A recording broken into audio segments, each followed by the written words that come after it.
Hey everybody, Nick here, and I got a pretty unusual review for you today of a pretty unusual knife, and that is this little guy, your Spyderco Squarehead Dogtag Folder by Daryl Caston, who is an electrical engineer. I'd like to thank my buddy Dan for sending this along, because I never would have gotten a chance to play with one of them otherwise, and this stands as a nice contrast to my review of the Spyderco Panchenko Dogtag Folder, which I sold a long time ago and never really looked back. So go ahead and watch that review too if you're interested in this form factor. So let's just go on ahead. Oh, size comparison real quick. Here is your Dogtag folder. Here is a standard US quarter. Here is your Spyderco Delica and your Spyderco Dragonfly, and your Ladybug for that matter. So there's your size. Not a very big knife at all. So let's go on ahead and jump into the good, the bad, and the ugly of your Spyderco Squarehead Dogtag folder. There's actually a lot of good here. First and foremost, the action on it is very nice. It has a very nice detent, so it pops open nicely in that way. And then the lockup on this is surprisingly great. So watch this and listen.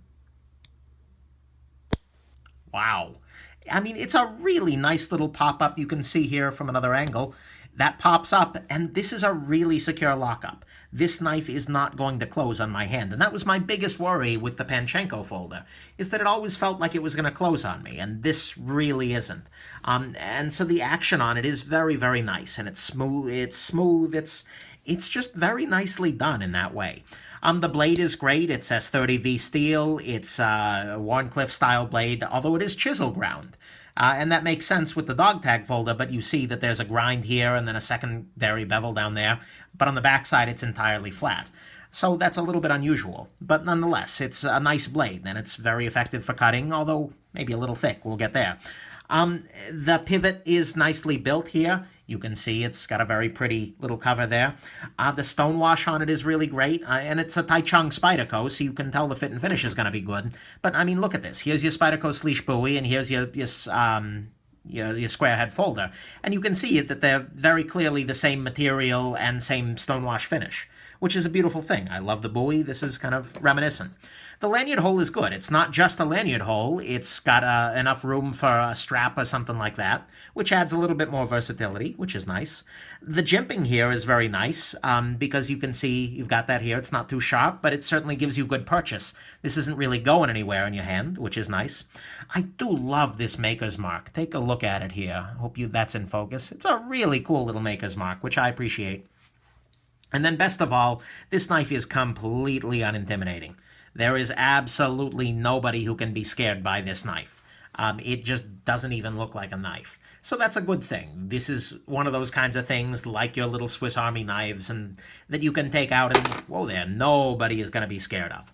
So those are your good things. It's very well made and well built. The blade locks up, and it locks up really securely. The action is good, the construction is good, and it's basically fixed all of the issues I had with the Panchenko.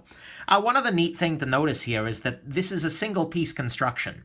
So you've got your blade here, and then the rest of it is just a chunk of titanium, and it's L-shaped, which prevents you, if you just throw this in your pocket, you can never come in contact with the cutting edge, because this part is going to prevent that. So that's kind of a cool thing. And you can even see that there's this little protuberance here, which stops the blade, that is, from touching the titanium. So really superbly designed little folder here. Big, big fan of that. So, yeah, let's go on into your bad. There are a couple of unfortunate things. First off, the pivot on the back actually still sticks out. So you can see here that the pivot is not at all flush with the back, and that means that this makes a very effective top, which is kind of cool in and of itself, but it also means that it's never really stable if you just set it down on a surface. It might make it a little bit easier to pick up in some cases, but I'm still just not super thrilled with that design choice. I wish they'd just done a flat section on the back here. It would have made things a little nicer. The second issue I have with it is that the blade stock is overly thick. I don't see any reason at all that this knife needs to be as thick here as it is. Probably they only had stock in one thickness and they just went for it, but I do feel like this should have been a little bit thinner. It would have made it a more effective cutting tool than it is. And I honestly feel like this whole thing is a little bit bigger than it really needs to be. I don't know why this blade is as large as it is on this dimension. It feels a little bit larger than your average Dogtag. I feel like they could have shrunk it down and done just as well, if not a little better. So there's your bad. The backside pivot makes this a very effective top. The blade is, and you know, I'm not big on reviewing tactical tops. Jim Skelton would freaking love this, though. That's for sure. The blade is a little thicker than it needs to be, and the whole thing is a little bigger than it needs to be. Let's get into the ugly. The ugly is just one big thing, but it is a big thing, and that is that these corners are really sharp. When you hold this in your hand, particularly this corner here, just digs way in, and same thing down here. So if you actually kind of bear down on this, it is really poking right into your hand in a way that's not really good. And that makes for ergonomics that could be okay, but are actually kind of crappy. So I really wish that they had rounded this off in some way, and I know it's called the square head, not the rounded head, but nonetheless, if they rounded that off, it would be a much more compelling knife ergonomically for utility sorts of cutting. And if this were my knife, had I purchased this, and I don't know, I might end up, who knows, I would almost certainly take a Dremel to it and round this corner off and round this corner off a little bit, just to make it feel much better in the hand. That would make it a much more compelling knife. So, you know, that's the ugly, is that despite all of these good design issues, these really sharp corners make it just kind of painful to actually use as a cutting tool. So, there you go. What's my final verdict here? So, okay, my final verdict here is that this is a really excellent execution of the Dogtag Folder concept. They've done everything better than the Panchenko Folder. It's just better than that in every way, shape, and form. Really, it's nicely finished, it's nicely built. I'm a fan in that way.